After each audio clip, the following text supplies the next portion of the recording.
Well, hello and welcome to this landscape photography tutorial with me, Alex Hare. This is an introduction to landscape photography post-production. So I'm going to be showing you briefly and in overview what it means to take the images in our camera and with the data that we save into our memory cards and take it through the post-production software and into final print-ready files. We're going to be looking at what Ansel Adams thought about post-production because I think that offers useful context and insight. And we're also going to look at some of the images that I've taken and see how they are adapted and changed through the process of putting them through some post-production software and into the final images, therefore, that I put on my website. And then in later videos, what we'll do is we'll look in much more detail at the individual steps and adjustments that I'm doing to the images, and which I hope will help benefit your photographs so that you can follow along and apply them to your own photography. Now we're going to look at how a RAW file is adjusted in a minute, but first I want to just pause and consider post-production in a broader context. Is it cheating? Aren't we not supposed to be doing this all in camera and not doing all this kind of crafty stuff in post-production? Well, whenever I talk to people on my workshops and at the Camera Club talks that I deliver, I'm trying to persuade people that my way of working is 50% on location and 50% roughly in post-production. Now that sounds like an awful lot of work in post-production, but I think that that's just the inherent nature of digital photography. I think that with film photography there was a lot more done in camera, but all the same, as I think we're about to find out, post-production is an essential part of photography, always has been and probably always will be, and then certainly pre-digital in the film era was an essential part because of course we all had darkrooms.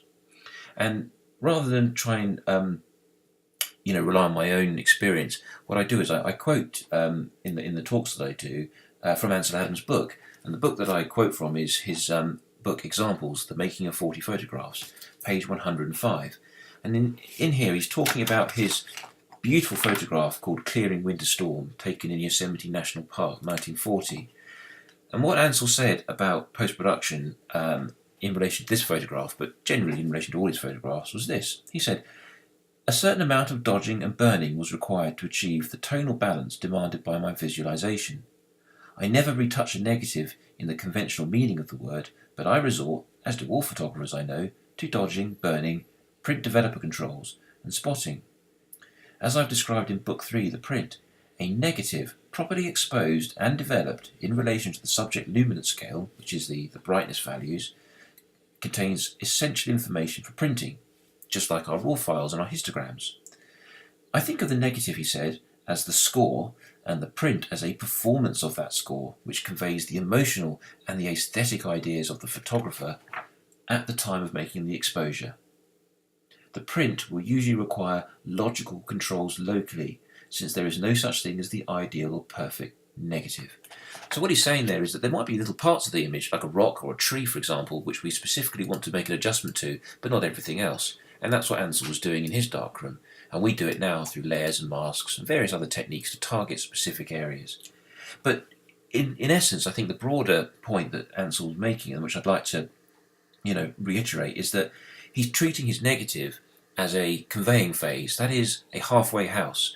With the negative, he's then going into his darkroom and he's shaping and moulding it, rather like having a piece of clay and shaping and moulding it and then firing it at the end. That's the final thing when you kind of crystallize all your artistic adjustments to that clay. And that's what we're doing with our post-production work. We're conveying from a RAW file into a final print-ready file, and ultimately hopefully a print on our wall. So now let's look at this photo and how post-production has been applied to it.